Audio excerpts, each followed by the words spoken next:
네, 오늘 이 저녁 시간 우리 함께 읽을 하나님의 말씀 시편 11편 1절부터 4절까지의 말씀입니다.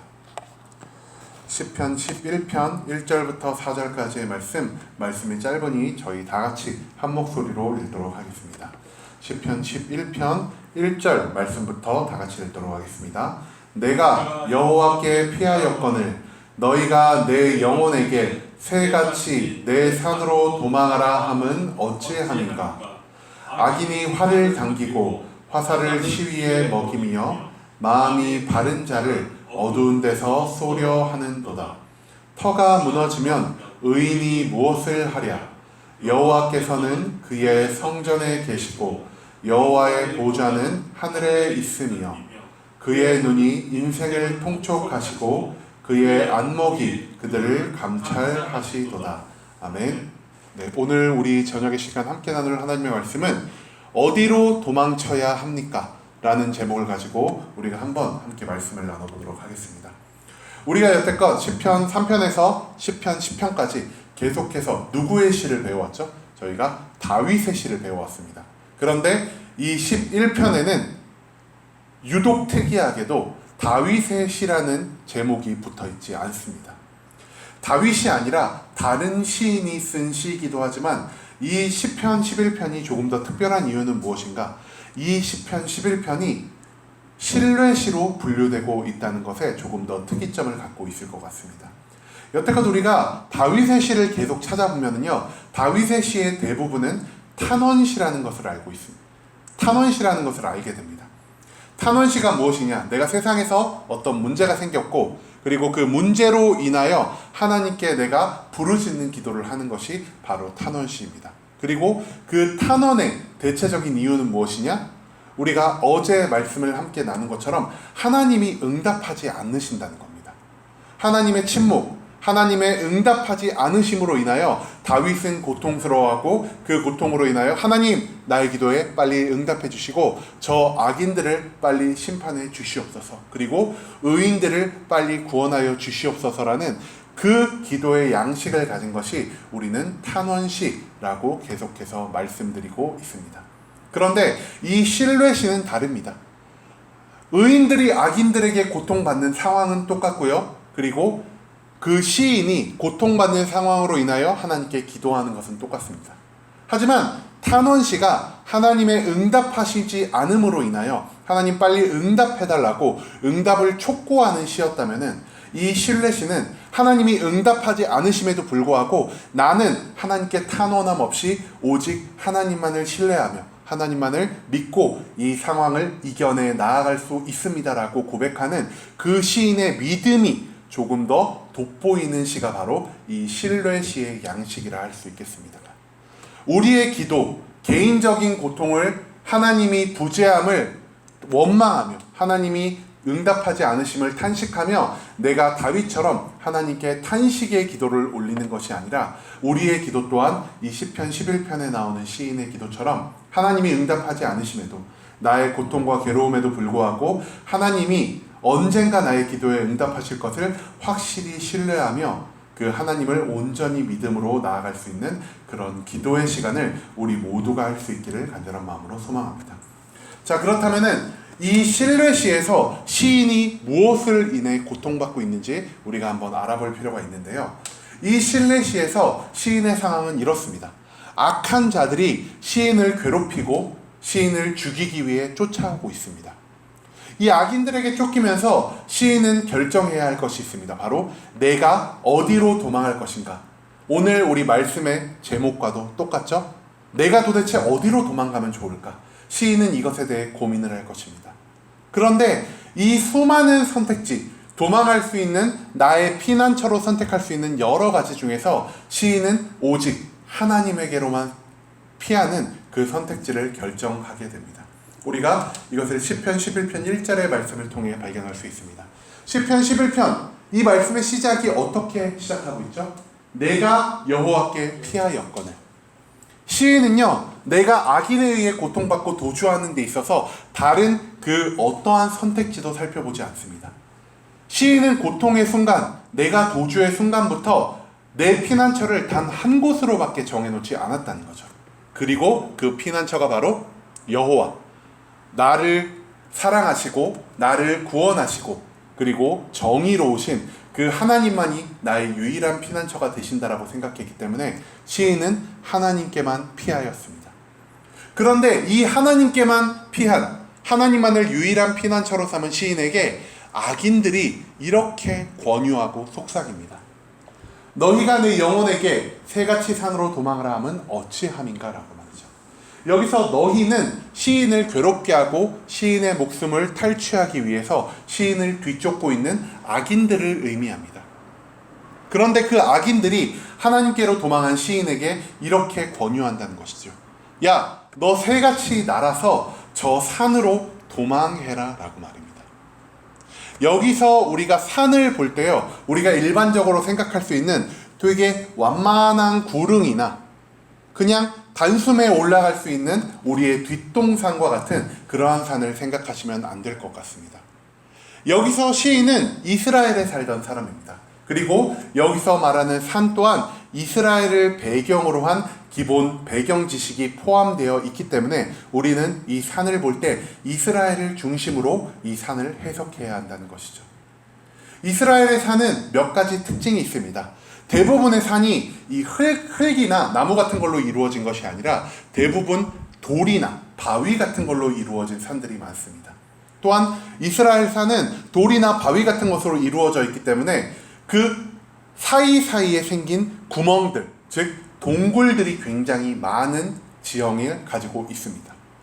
또한 사람들이 발길이 잘 닿지 않는 깎아내린 절벽도 많이 존재하고요. 그리고 큰 바위가 군데군데 있어서 바위 틈새 사이에 사람들이 도망친 사람들이 숨기에도 굉장히 용이한 구조를 가지고 있습니다. 동굴, 절벽, 바위 틈새 모두 다 굉장히 내가 도망하고 있다면은 내 피난처로 삼기에 적합한 공간일 것 같지 않습니까? 그렇기 때문에 악인들이 시인에게 말하는 야, 너 다른 사람들이 도망치는 것처럼 저 산으로 도망쳐보는 게 어때?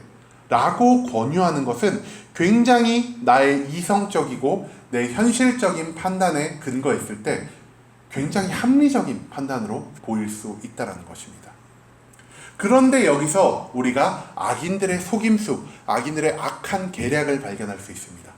시편 11편 2절에 악인들은 이렇게 말합니다. 시인은 악인을 이렇게 표현합니다. 악인이 활을 당기고 화살을 시위에 먹임이요라고 말이죠. 그런데 이 앞서서 악인들이 시인을 뭐라고 표현했죠? 새라고 표현했습니다. 그런데 시인은 악인들을 뭐라고 표현하고 있죠? 활을 당기고 화살을 시위에 먹인 자. 이렇게 화살을 쏠 준비를 하는 사람, 어떤 사람일까요? 사냥꾼입니다. 새를 잡는 사냥꾼을 의미하죠. 악인들은요, 시인을 새처럼 생각합니다. 그리고 자기를 어떻게 생각할까요? 사냥꾼처럼 생각한다는 것이죠.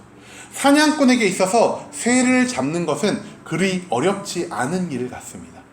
그리고 이미 이 사냥꾼으로 표현되는 악인은 이미 모든 조준을 마치고 있다는 것이죠. 조준을 마치고 내가 이 새를, 의인을 완벽하게 처리할 수 있는 자신감이 있기 때문에 그는 조준하는 과정을 생각하고 이미 활을 당기고 그 화살을 시위에 먹이고 있다라고 시인은 오늘 악인을 표현하고 있습니다. 또한 그 악인들이 어디서 시인을 조준하고 있다고 말하고 있죠? 마음씨 바른 자들을 어두운 곳에서 쏘려 한다라고 말하고 있습니다. 자, 우리가 아까 앞서서 산으로 도망하라는 악인들의 권유에 대해 생각해 볼 수 있게 되었습니다. 산에 있는 세 가지, 피난처로 삼는 세 가지가 제가 뭐라고 말씀드렸죠? 동굴이 있고요, 절벽이 있고요, 그리고 바위 틈새가 있습니다. 이 세 가지의 공통점이 무엇일까요? 햇빛이 잘 들지 않는 어두운 곳이라는 것입니다. 그런데 이 사냥꾼으로 대표되는 악인들이 어디에서 의인을 조준하고 있다고 말하죠? 어두운 데서 조준하고 있다고 말하는 것입니다. 이 말은 무엇이냐? 내가 산으로 도망쳐서 그 어두운 동굴, 그리고 깎아내린 듯하게 높이 솟아 있어서 사람들의 발길이 잘 닿지 않는 그 절벽, 그리고 큰 바위 틈새에서 악인들을 피해 숨을지라도 악인들은 이미 그 어두운 곳에서 우리 의인들을 기다리고 있다는 겁니다. 한마디로 악인들이 권유한 산으로 우리가 도망했을 때는 악인들에 의해 쉽게 사냥당할 수밖에 없는 그런 처지에 놓이게 된다라는 것을 시인은 이 시편 11편의 1절과 2절의 말씀을 통해 우리에게 알리고 있다는 것이죠. 시인은 그렇기 때문에 세상을 의지하지 않았습니다. 오직 하나님께만 피했다. 우리가 시편 11편 1절 말씀 가장 앞부분에서 발견할 수 있다고 말씀드렸죠. 시인은 다른 어떤 선택지도 고려하지 않았습니다. 오직 하나님만을 의지하고 하나님만을 신뢰하며 하나님만을 나의 온전한 피난처로 삼았다는 겁니다. 시인은 이렇게 생각했을 것입니다. 세상이 나를 괴롭게 한다. 나를 괴롭게 하는 세상이 어찌 나에게 도움을 줄 수 있을 것이며 어찌 나에게 피난처가 될 수 있겠는가라고 말이죠. 그렇기 때문에 악한 사람들, 세상을 휘두르며 세상에 큰 영향을 미치며 세상 속에서 당당하게 활보하고 있는 이 악인들이 시인에게 야, 하나님 외에 다른 피난처를 찾아보는 게 어때? 세상 속에도 나의 손길을 피해 도망갈 수 있는 것이 많은 것처럼 보이지 않아? 라는 식으로 시인을 속이며 시인을 유혹하고 있습니다. 하지만 시인이 만약 하나님이 아니라 이 세상 어느 곳을 선택했든 시인은 악인들에게 즐거움을 주며 더욱더 큰 괴롭힘을 당하며 희망 고문을 받으며 서서히 죽어갔을 것입니다. 왜냐하면 아까도 말했듯 이 악인들은 그 어두운 곳, 세상 곳곳에 우리가 피할 자리를 이미 예상하고 그곳에 숨어서 우리를 향한 조준을 마치고 활시위를 당기고 있는 그런 강력한 사냥꾼으로 성경은 표현하고 있기 때문이죠. 그렇기 때문에 시인은 오직 하나님만을 의지합니다. 세상은 나에게 도움을 줄 수 없기 때문이죠. 하나님은 천지 만물을 창조하신 분입니다. 그리고 이 세상의 주인 되시는 분일 뿐 아니라 우리를 너무나 사랑하셔서 하나님을 찾는 그 의인들, 우리들을 구원하시기를 강력한 의지로 소망하시는 분이 바로 하나님이란 사실을 시인은 누구보다 잘 알고 있었습니다. 그렇기 때문에 시인은 나에게 도움을 줄 수도 있고 나에게 도움을 주지 않을 수도 있는 그 세상을 의지하기보다 나를 사랑하시며 적극적으로 나에 대한 애정을 표현하심으로 나를 구원하시길 소망하시는 하나님만을 의지하며 나아갔다는 겁니다. 지금 시인의 고난은 끝나지 않았습니다.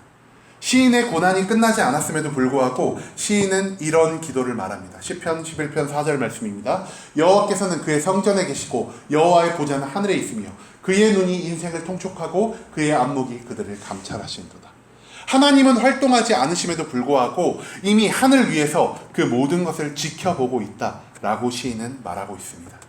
모든 것을 지켜보시는 하나님이 모든 것을 해결하실 거라는 그 확신의 신뢰가 시인에게 함께 하고 있다는 것을 우리는 이 시편 11편의 말씀을 통해 발견할 수 있다는 것이죠. 이 시인의 확신은 어디서 나왔을까요? 시인은요, 하나님을 누구보다 의지하는 자였을 것입니다. 그리고 하나님을 의지하는 자는요, 그의 매일매일의 삶 속에서 말씀과 기도가 쉬지 않는 자임을 의미하기도 합니다. 내가 매일매일의 말씀을 통해 내가 배울 수 있는 것이 무엇입니까? 하나님이 어떤 분이신지, 그리고 하나님이 나에게 뭘 원하시는지 뿐 아니라 하나님이 과거에 어떠한 일들을 행하셨는지까지 우리는 매일매일의 성경 말씀을 통해 발견할 수 있게 됩니다. 성경을 통해 하나님이 계속 보여주시는 것이 무엇입니까? 하나님은 악인을 심판하시고 의인을 악인의 손아귀에서 구원하시는 분이라는 사실입니다. 성경이 적혀진 몇천 년 전에도 하나님은 죄인을 심판하시고 의인을 구원하셨습니다. 그리고 성경이 쓰여진 몇백 년 후에도 하나님은 여전히 의인을 구원하시고 악인을 심판하시는 분이었고, 내가 살아온 그 기간 동안 몇 년 전, 몇 달 전에도 하나님은 의인을 구원하시고 악인을 심판하시는 분이셨습니다.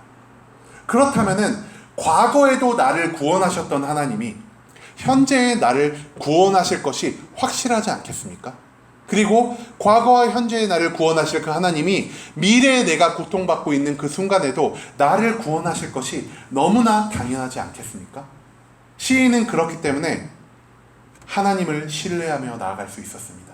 과거에도 나를 구원하신 분이 현재에도 나를 구원하실 것이며 미래에도 나를 구원하실 것이라는 그 확신의 신뢰가 시인에게 있었기 때문에 시인은 세상의 다른 무엇도 의지하지 않고 오직 하나님만을 의지하며 나아갔다는 그 강력한 신앙의 모습, 그 굳건한 신뢰의 모습을 우리는 시편 11편을 통해 발견할 수 있을 것입니다. 우리가 이 저녁 기도의 시간, 우리 또한 하나님께 기도하기 위해 나왔습니다.